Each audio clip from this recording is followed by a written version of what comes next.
Desespero na Avenida Paralela, em Salvador. Uma pessoa morreu e outras duas ficaram feridas hoje à tarde, depois que um homem disparou vários tiros contra um ponto de ônibus. Segundo a polícia, tudo indica que se trata de um crime de execução. Testemunhas disseram que um jovem estava no ponto de ônibus quando um homem chegou atirando. O rapaz foi atingido e tentou fugir, mas não resistiu. A vítima morreu no canteiro central da Avenida Paralela. Tudo indica que isso aí é uma execução. Porque quando a pessoa veio, ela já veio direcionada para ele. Então já chegou atirando e veio atingir ele na lombar. Então quem veio para matar, não veio para brincar. Isso é um tipo de execução. Por enquanto nenhuma identificação, mas tem as características. É um galego com cabelo estilo moicano pintado de amarelo. O que atirou. E depois logo que ele atirou, ele evadiu-se do local e entrou nessa favela que tem aqui, que é a Bate-Facho. Esse cidadão que veio a tombar tem diversas roupas dentro da mochila, o que caracteriza que ele estava ali para praticar assalto. Ele assaltava, saía, trocava de roupa, não ser identificado e voltava de novo e praticava um novo assalto. Tudo isso, agora, se já existia entre eles uma rixa, com certeza existia, porque ninguém vem à direção do outro se não tiver um motivo suficiente para poder vir executar. Outras duas pessoas que também estavam no ponto de ônibus foram baleadas. Tereza Cristina Bezerra do Nascimento, de 55 anos, foi atingida na perna e uma criança de 4 anos no pé. As vítimas foram levadas para o Hospital Roberto Santos. Por causa da confusão, o trânsito na avenida ficou lento. O corpo do rapaz só foi retirado no final da tarde. Os médicos conveniados a planos de saúde continuam sem atender na Bahia. Eles protestam contra os valores das consultas que são repassados pelas operadoras. Os clientes, Juca, dos planos de saúde que se sentiram prejudicados com a falta de atendimento podem pedir reembolso do valor gasto em consultas particulares ou desconto no pagamento da fatura. Mas, enquanto isso, muitos usuários continuam sem atendimento. Há um mês, Elisângela Paim marcou uma consulta com o ginecologista. Com a greve dos médicos, ela que paga o plano de saúde todos os meses, não foi atendida. No dia da consulta, inclusive depois do horário, ligaram para mim para informar que a médica tinha aderido à paralisação e que a consulta tinha sido suspensa. Um absurdo, porque um mês atrás para a gente marcar. E agora tenho que marcar quase um mês depois novamente, se a paralisação não continuar. A principal reivindicação da classe é o reajuste no valor pago pelas consultas. Eles querem no mínimo R$60. Os valores pagos atualmente vão de R$15 a R$40. Não dá para se conceber uma consulta por menos de R$60 e que os honorários estejam há 10 anos sem reajuste. Então, os honorários, eu digo, o pagamento por uma cirurgia, um trabalho de um anestesista e todos. Então, nós queremos que os planos cumpram essa codificação, pagando condignamente aos médicos. E isso nós estamos perseguindo nessa paralisação e vamos continuar lutando por isto. Este especialista em direito do consumidor explica que os clientes dos planos de saúde que se sentirem prejudicados podem pedir desconto na fatura pelos dias de paralisação ou reembolso total no valor das consultas pagas. Tendo em vista essa má prestação de serviço, o consumidor tem direito a um desconto proporcional, já que ocorreu um desconto de pelo menos 1/4, durante a mensalidade. Então, o consumidor tem o direito ao desconto de 1/4 da mensalidade e o consumidor também, caso ele tenha feito uma consulta no médico particular, ele tem direito ao reembolso total, já que a seguradora deu causa a essa má prestação de serviço. A insatisfação de clientes como Elisângela com os planos de saúde vem crescendo. Enquanto a greve continua, as reclamações não param de aumentar. Se atrasarmos um dia só o vencimento, pagamos juros. Mas eles paralisam e a gente fica sem o atendimento. Infelizmente, a assistência à saúde está deixando a desejar. Mantido o concurso para a Secretaria Municipal de Saúde no próximo domingo. Vinícius Cunha tem as informações. Os 105 mil candidatos que vão participar do concurso de saúde no próximo domingo em Salvador podem ficar tranquilos, porque tudo indica que vai sim ser realizado o concurso. A Justiça negou aí as duas liminares que foram ingressadas na 6ª e 8ª varas da Fazenda Pública, pedindo o cancelamento do concurso. Aqui ao meu lado está o Procurador-Geral do município, Pedro Guerra. Doutor Pedro, vai haver então concurso normalmente, não é isso? Até o momento, o concurso está mantido, porque nenhuma intimação, nenhuma decisão judicial determinou a suspensão do concurso. Ao contrário, 3 ações, corrigindo em vez de 2, 3 ações foram propostas, que temos conhecimento das 3 ações. 2 ações populares de um mandado de segurança, pedindo a suspensão do concurso. Todas as 3 ações, os pedidos foram sumariamente indeferidos pelos juízes da 6ª e da 8ª Vara da Fazenda Pública.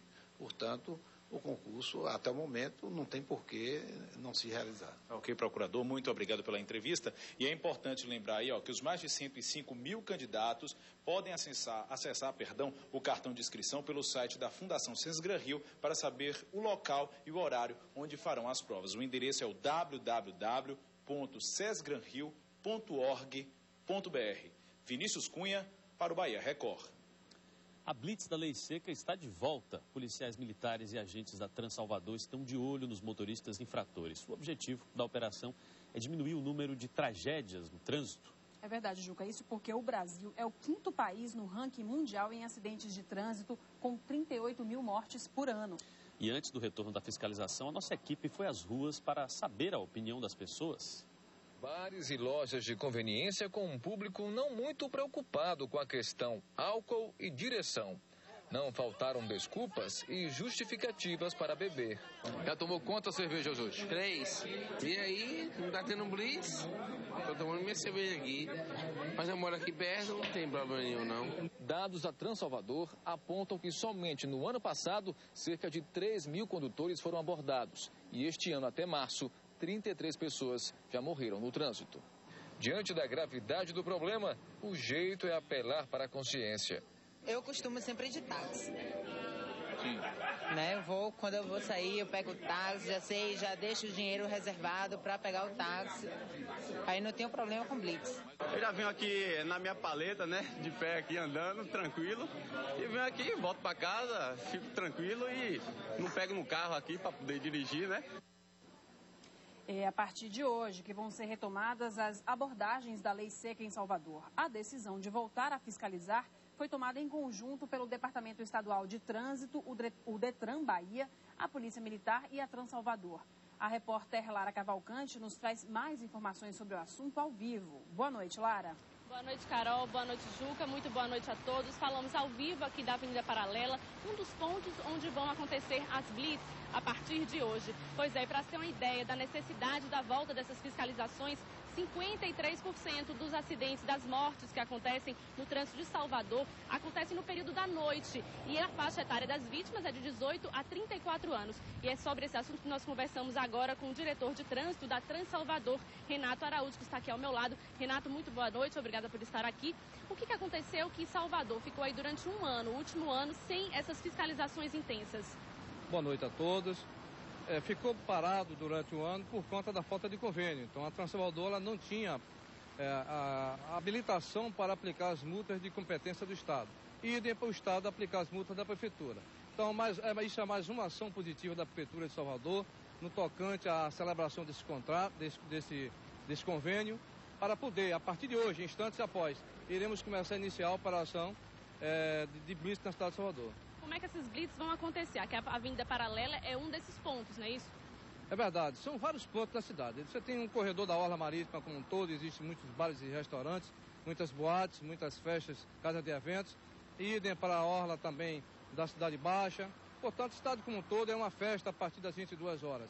E a Transalvador irá atuar juntamente com o Detran para coibir essas ações. Ou seja, as pessoas que insistem em beber e dirigir realmente serão flagradas a partir do momento que deflagrar essa operação logo mais tarde. Ok, muito obrigada pelas informações. Vale lembrar para os condutores que a multa para quem for flagrado dirigindo alcoolizado, olha, é de R$ 957,70. Vai pesar bastante no bolso, então o melhor é, se for beber, pegar um táxi depois ou então beber em casa, não se arriscar no trânsito, porque no trânsito mata sim. Juca, Carol, voltamos no estúdio com vocês. Obrigado, Lara. Obrigado, Renato Araújo. Um adolescente foi morto após anunciar assalto em um ônibus intermunicipal na BR-324. Ronald Almeida, de 17 anos, estava armado e na companhia de outros 2 jovens. Eles pretendiam assaltar um ônibus que ia de Feira de Santana para Salvador. Um dos passageiros, que também estava armado, reagiu e atirou contra Ronald. O rapaz morreu na hora. O ônibus e os passageiros foram encaminhados para a delegacia do CIA. Os outros 2 jovens e o homem que atirou conseguiram fugir. O motorista acusado de ter atropelado e matado mãe e filha ontem no bairro de Cajazeiras, em Salvador, vai responder pelo crime em liberdade. Os corpos das vítimas foram enterrados hoje, sob muita comoção. Mãe e filha foram veladas em meio a muita emoção. Depois de desmaiar, esta prima das vítimas se mostrou desesperada.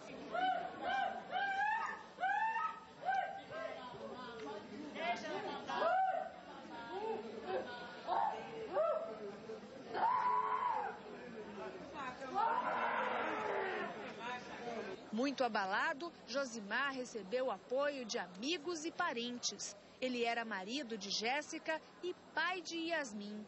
Entre as dezenas de pessoas que vieram se despedir, a revolta. A gente perdeu o ente querido da gente. Uma menina que lutava para criar os 2 filhos. Jéssica de Moraes Pepe Santos, de 22 anos, e a filha Yasmin Santana Pepe Santos, de 1 ano e 9 meses, morreram atropeladas por um ônibus da empresa Capital na noite desta quinta-feira.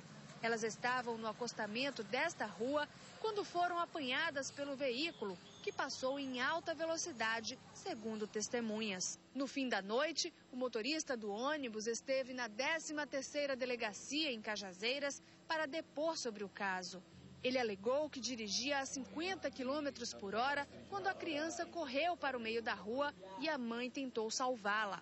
Pedimos perícia para o local, vistoria do ônibus que mandamos na garagem onde ele recolheu o referido veículo e verificação do tacógrafo para ver a velocidade que ele desenvolvia, para caracterizar o homicídio culposo ou doloso, a depender das investigações.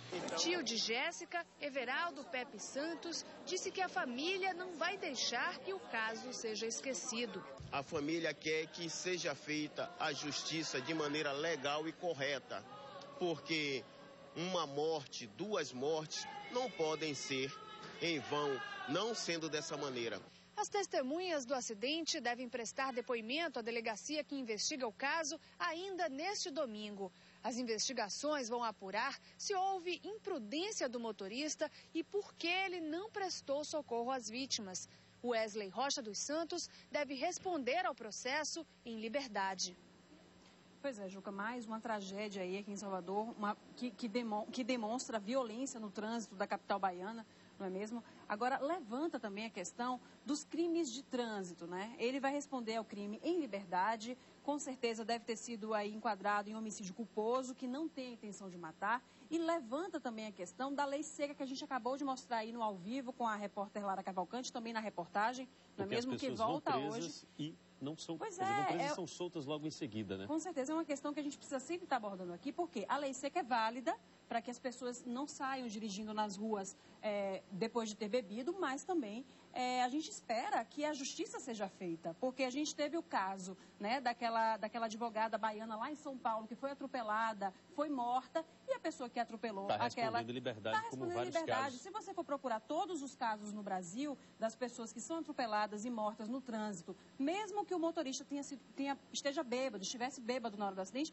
ele vai estar livre, ele vai responder por homicídio culposo. Então é preciso que as autoridades revejam mesmo o Código de Trânsito Brasileiro e as punições para as pessoas que estão aí, né, dirigindo indiscriminadamente pelas ruas, bebendo, atropelando e matando e respondendo em liberdade. Mas é bom dizer também que a lei seca, de alguma forma, inibe o número de acidentes e os números estão por aí para falar isso, né, Carol? Com certeza. O Bahia Record de hoje termina aqui. Para saber o que acontece no Brasil e no mundo, acesse o R7 no portal r7.com. Muito obrigada pela sua companhia, ótimo fim de semana e até segunda-feira. Boa noite, até segunda-feira.